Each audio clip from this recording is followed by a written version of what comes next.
Hello friends, मैं doctor चेतन Trivedi practising paediatrician आपका स्वागत करता हूं। फ्रेंड्स, आजकल एक बहुत ही चर्चा चल रही है कोरोना के थर्ड वेव को लेके। सवाल सबके दिमाग में है कि क्या ये कोरोना थर्ड वेव आएगा तो कब आएगा, कितना गंभीर होगा और क्या वो ज़्यादातर बच्चों को प्रभावित करेगा, और बच्चों को प्रभावित करता है तो कितना सीवियर होगा, और हम कैसे ये बच्चों को ये कोविड के थर्ड वेव से बचा सकते हैं। ये कुछ सवाल के जवाब आज हम इस वीडियो में जानने की कोशिश करेंगे। सबसे पहला सवाल कि क्या हम कोविड के थर्ड वेव को श्योरिटी के साथ प्रेडिक्ट कर पाएंगे कि वो थर्ड वेव आएगा तो कितना सीवियर होगा। तो जवाब है नहीं, क्योंकि हमने जब फर्स्ट वेव ख़त्म हुआ तब अराउंड दिसंबर टू फरवरी के बीच में देखे कि बहुत सारे केसेस कम हो गए, तो सबका मानना था कि अब कोविड यहाँ से चला गया है और हमने कोविड पर विजय प्राप्त कर लिया है। इसकी वजह से हमने हमारे गार्ड्स डाउन किए, हमने घूमना फिरना शुरू किया, हमने मैचेस देखी, हमने रैलीज़ की, और जैसे ही हमारे गार्ड डाउन हुए कोरोना एंटर हो गया और हमने मार्च अप्रैल मई में देखा एक सेकेंड वेव आ गया। सेकेंड वेव आया, उतना ही नहीं, वो पहले से बहुत खतरनाक रहा। पहले वेव में around 1 lakh cases per day थे, वो सेकेंड वेव में 4 लाख केसेस पर डे हो गया। फर्स्ट वेव में पर डे 1000 डेथ्स होते थे, उसकी जगह पे 4000 deaths a day in second wave, तो वो डेफिनेटली गंभीर हुआ और ज़्यादातर लोग उसमें इन्वॉल्व हुए। तो अब ये सवाल रहता है कि ये थर्ड वेव आएगा तो उसमें ज़्यादातर वो लोग एक डिस्कशन हो रहा है कि वो बच्चों को ज़्यादा प्रभावित करेगा। क्यों ये आर्ग्यूमेंट है? आर्ग्यूमेंट इसलिए है क्योंकि हमने जब देखा कि फर्स्ट वेव में ज़्यादातर लोग जिनकी उम्र 60-65 से प्लस थी, जिनको जैसे डायबिटीज़ है, हाइपरटेंशन है, ओबेसिटी है, ऐसे कोमॉर्बिड कंडीशन है, उनको ये ज़्यादा इन्फेक्शन हुआ, उनमें ज़्यादातर मृत्यु का दर रहा। जबकि सेकेंड वेव में यही इन्फेक्शन 30 टू 45 ईयर्स के एज ग्रुप में यंगस्टर्स को, जिसको कोई कोमॉर्बिडिटी नहीं थी, जिनका डायबिटीज़ या ब्लड प्रेशर, हाइपरटेंशन कुछ नहीं था, उनको ज़्यादा इन्फेक्शन हुआ, उनमें ज़्यादातर मृत्यु दर देखा गया। और जो फर्स्ट वेव में बच्चों का इन्फेक्शन था, उससे सेकेंड वेव में बच्चों में ऑलमोस्ट 20 टू 25% जितने बच्चे को ये इन्फेक्शन हुआ कोरोना का। हाँ, लेकिन वो बहुत ज़्यादा गंभीर नहीं था, उसको माइल्डर सिम्टम्स के साथ मिट जाता था, लेकिन इन्वॉल्वमेंट बढ़ते जा रहा था। तो और उसके लिए अगर आर्ग्यूमेंट किया तो वो कि भाई हमने पहले 60-65 ईयर्स के लोगों को, वो लोगों को वैक्सीनेट कर दिया, इसकी वजह से सेकेंड वेव में यंगस्टर्स को इन्वॉल्वमेंट हुआ। अब जब हम 18 ईयर्स प्लस के लोगों को वैक्सीनेट कर देंगे तो वो लोग बच जाएंगे, तो वो कौन बचा? लेस देन 18 ईयर्स, जिनको ये इन्फेक्शन हो सकता है। तो ये डर सबके दिमाग में है। लेकिन क्या हमने देखा कि सेकेंड वेव में जो बच्चों को इन्फेक्शन होता है, वो इन्फेक्शन हुआ लेकिन वो ज़्यादातर सीवियर नहीं हुआ।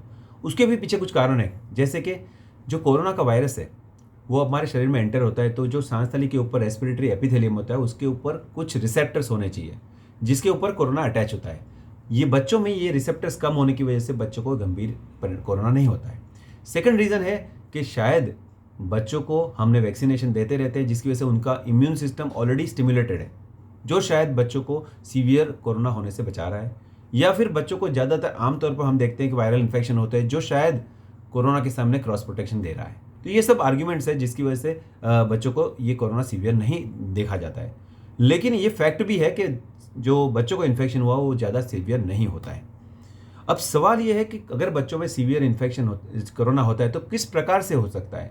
तो सबसे बड़ी बात है कि जो 10 टू 19 ईयर्स है, एडोलेसेंट एज ग्रुप है, जो बच्चों में जो आजकल कुछ बाहर आउट नहीं जा रहे हैं, घर के बाहर खेल नहीं रहे हैं, एक्टिविटी नहीं कर रहे हैं, तो उनका वजन बढ़ रहा है, और वजन बढ़ने की वजह से वो लोग का वजन भी ऑलमोस्ट एडल्ट जितना होता है, तो वो भी जब भी उसको कोरोना इन्फेक्शन होता है तो ये एडल्ट की तरह बिहेव करते हैं, उनको भी हॉस्पिटल में एडमिट करना पड़ता है, उनको भी ट्रीटमेंट देनी पड़ती है, और उनको भी गंभीर कोरोना हो सकता है। दूसरी चीज़ है कि जो ये बच्चे हैं जिनको इन्फेक्शन हुआ है इस सेकेंड वेव में, उनको कुछ हफ्ते के बाद एक MIS-C नामक बीमारी हो सकती है, जो इम्यूनोलॉजिकली डिसरेगुलेशन बोलते हैं। हमारी इम्यून सिस्टम में कहीं ऊपर नीचे होने की वजह से उनको कुछ हफ्ते के बाद एक डिजीज़ होता है जो MIS-C, जिसके बारे में हमें नेक्स्ट वीडियो में बात करेंगे, वो बहुत गंभीर होता है। उसमें बच्चे सीरियस भी हो सकते हैं, उनको हॉस्पिटलाइज करना पड़ता है, ICU में ट्रीटमेंट करना पड़ता है। तो ये एक डर है हमारे लिए, बच्चों के लिए। अब सवाल ये रहता है कि हम बच्चों को ये थर्ड वेव में बचाने के लिए क्या कर सकते हैं, क्योंकि हमको पता है कि 18 ईयर्स से कम में अभी वैक्सीनेशन अवेलेबल नहीं है, और शायद अगले 3 महीने में या 2-3 महीने 4 महीने में वो अवेलेबल ना भी हो। तो बच्चों को कैसे प्रोटेक्ट करेंगे? सबसे बड़ी बात, बच्चों को इन्फेक्शन लगेगा तो बड़ों में से लगेगा, तो बड़ों को प्रोटेक्ट करो। कैसे बड़ों को प्रोटेक्ट करेंगे? यस, हम लोग ध्यान रखें कि हम मास्क पहनेंगे, हम डिस्टेंसिंग रखेंगे और सैनिटाइज करेंगे। हम जो भी एलिजिबल लोग हैं 18 ईयर्स प्लस, वो हम वैक्सीनेट कर लेंगे हमारी जात को। और एक बार हम वैक्सीनेट कर लेते हैं हम ये सीवियर कोरोना से बच सकेंगे और इसकी वजह से हम बच्चों को भी बचा सकते हैं। थर्ड चीज़ है कि अगर बच्चों को हम स्कूल में भेजना चाहते हैं तो हम बच्चों की स्कूल में स्कूल टीचर्स या स्टाफ सबको वैक्सीनेट कर लेंगे तो बच्चों को एक्सपोजर कम होगा। तो इस तरह से हम बच्चों को बचा सकते हैं। अब जबकि बच्चों को इन्फेक्शन होता है, मामूली होता है, तो हम क्यों डर रहे हैं? डर इसलिए रहे हैं क्योंकि अगर बच्चों को इन्फेक्शन हुआ है और ज़्यादा तादाद में होता है तो ज़्यादातर बच्चों को हम हॉस्पिटल में ले जाएंगे, वहाँ पे भी काफ़ी सारे रश हो जाएगा, तो एक पैनिक सिचुएशन हो सकता है। दूसरी चीज़, जो बच्चों में इन्फेक्शन होता है वो माइल्ड होता है लेकिन वो दूसरे को इन्फेक्शन स्प्रेड करने की कैपेसिटी रखते हैं, तो वो इन्फेक्टिव होता है, तो ये इन्फेक्शन ज़्यादा स्प्रेड कर सकता है। इसलिए बच्चों को बचाना बहुत ही ज़रूरी है।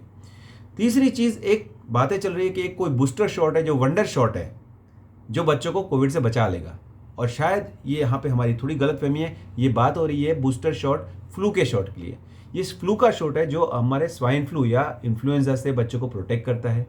वो ज़रूरी है बच्चों के लिए। हमारे इंडियन एकेडमी ऑफ पीडियाट्रिक्स ने ऑलमोस्ट 6 मंथ्स टू 5 ईयर्स वाले बच्चों को कंपलसरीली दे हैव रिकमेंडेड कि आपको एवरी ईयर ये फ्लू का शॉट लेना चाहिए। क्यों? क्योंकि अब हम देखने जा रहे हैं कि अब नेक्स्ट मानसून सीजन आएगी, उसमें अगर बच्चों को फ्लू होता है तो उसमें भी फीवर होगा, सर्दी जुकाम होगी, बॉडी होगा, और ये सिम्टम्स भी कोरोना जैसे ही है। अगर हम उसमें कंफ्यूज होंगे, हम ज़्यादातर बच्चों को हमको रिपोर्ट कराना पड़ेगा, और अगर गलतफहमी की वजह से हम लोग पैनिक हो जाएंगे, ज़्यादातर हॉस्पिटल में लोग जाएंगे, तो ये सिचुएशन बिगड़ सकती है। तो हमारे पास एक चीज़ है जो फ्लू को प्रोटेक्ट करने के लिए वैक्सीन, वो हम ले सकते हैं, लेकिन वो हमको फ्लू के सामने प्रोटेक्शन देगा, नहीं कि कोविड के सामने।